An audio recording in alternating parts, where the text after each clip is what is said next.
Salut à tous, c'est Steph de Design Sprint Suisse. Nouveau décor pour cette nouvelle vidéo, je fais des vidéos dans ma chambre comme normal. Non, c'est pareil, en fait c'est ma chambre d'hôtel parce que je suis à Bordeaux pour la semaine, je fais un sprint à Bordeaux. Donc ça sera le décor pour cette vidéo. Et c'est une vidéo un peu spéciale puisque c'est une vidéo Ask Me Anything. J'ai posté un message en fait sur LinkedIn et j'ai demandé si des personnes avaient des questions sur le Design Sprint, envoyez-les-moi. Ça a été un relatif échec, j'ai reçu 3 questions. Du coup je vais en traiter 2 ce soir et j'en garderai une pour plus tard. Alors c'est 2 questions en fait qui viennent de Peter. Première question de Peter, c'est pourquoi tu fais pas la vidéo en anglais? Est-ce que Peter parle anglais? Alors non Peter, je vais pas faire des vidéos en anglais. Je parle un peu anglais donc c'est ok, je pourrais la faire, mais je me suis rendu compte d'un truc, c'est que faire une vidéo en anglais pour moi ça me prend super longtemps. J'essaie d'être un peu perfectionniste, j'essaie de faire que ça soit juste écoutable et ça me prend tellement de temps que je suis beaucoup plus à l'aise en français. Donc Peter, sorry, mais ça sera en français. Donc les questions de Peter en fait, c'est 2 questions en une.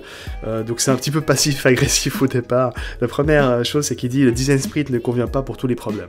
Ok. Du coup, ces 2 questions, la première, c'est à quoi ressemble ta discussion pour savoir si le sprint est vraiment la bonne solution pour tes clients. Et la deuxième question, c'est quand conseillerais-tu de ne pas faire de design sprint du tout? Pour répondre à la première question, à quoi ressemble la discussion en amont d'un sprint? Donc généralement, ça se passe toujours un petit peu de la même manière, l'onboarding d'un nouveau client. Souvent, le contact, il se fait via un email ou au téléphone simplement. Et puis, c'est une simple prise de contact avec les premières questions qui sont toujours la même chose. C'est combien de temps ça prend, combien ça coûte. D'ailleurs, nos prix, on les a mis sur notre site maintenant, donc ça réduit une question, je dirais. Et puis, est-ce que vraiment ça vaut la peine pour nous de faire un design sprint? Mais généralement ils ont une assez bonne idée parce qu'ils ont déjà beaucoup lu en amont, des fois sur notre site, des fois ailleurs, et donc ils savent la valeur d'un design sprint. Donc notre onboarding c'est à peu près toujours la même chose, on répond aux premières questions par téléphone et ensuite on organise soit un meeting en vrai parce qu'on est à proximité, soit un Skype qui va durer entre 1 heure et 1 heure et demie, où on va pouvoir vraiment discuter en détail en fait du projet, du besoin du sprint, de la constitution de l'équipe. Et puis en fait moi j'ai une sorte d'onboarding qui est un template qui tient en une page A4, qui vient originellement de Jake et de Google Venture,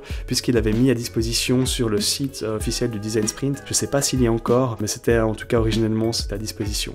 Et je sais que Google, quand ils organisent leur propre sprint, ils ont une version un peu modifiée de ce template, mais c'est toujours le même template. Et ce template est finalement assez simple. C'est définition du but du sprint goal, définition de KPIs, quel serait pour vous un succès de ce Design Sprint, qu'est-ce qui représenterait un échec du sprint. Et puis c'est très important que je vois bien en fait si le client a compris le mindset du Design Sprint, qui n'est pas de produire rapidement des maquettes ou de réaliser le projet en fait, mais c'est plutôt de tester des concepts risqués.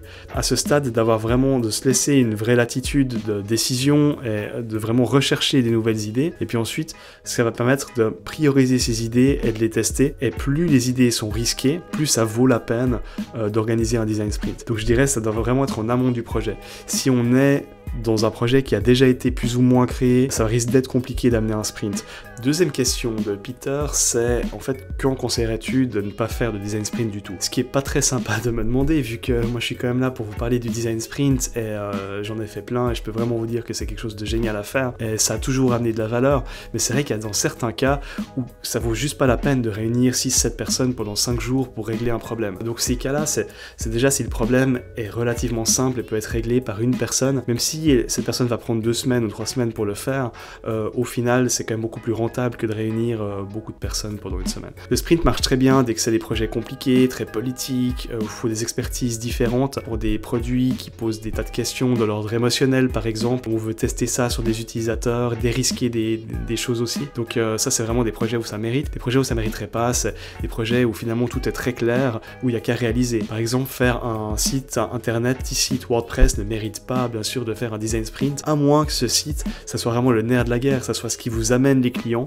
Et là, dans ce cas-là, oui, peut-être ça vaut la peine de faire un sprint. Tout dépend de l'importance qu'a ce site sur l'avenir de votre compagnie finalement. Donc moi, je conseille vraiment de faire un sprint pour tout projet qui risque potentiellement de coûter des centaines de milliers, voire des millions. Et là, vraiment, le sprint est un no-brainer parce que finalement, vous aurez réuni l'équipe qui pourra décider de l'avenir du projet, qui pourra éventuellement couper des parties inutiles au produit, donc ne pas les développer.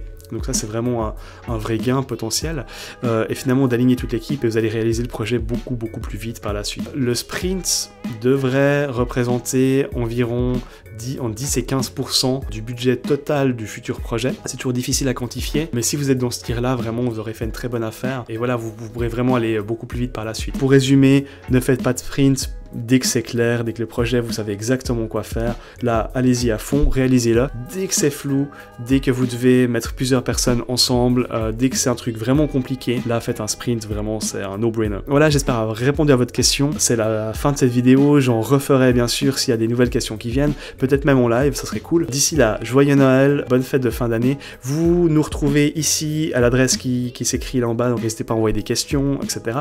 On y répond volontiers. Vous nous retrouvez aussi sur Insta, sur LinkedIn, etc. Et je me réjouis de vous retrouver après les fêtes de Noël. Bye bye tout le monde.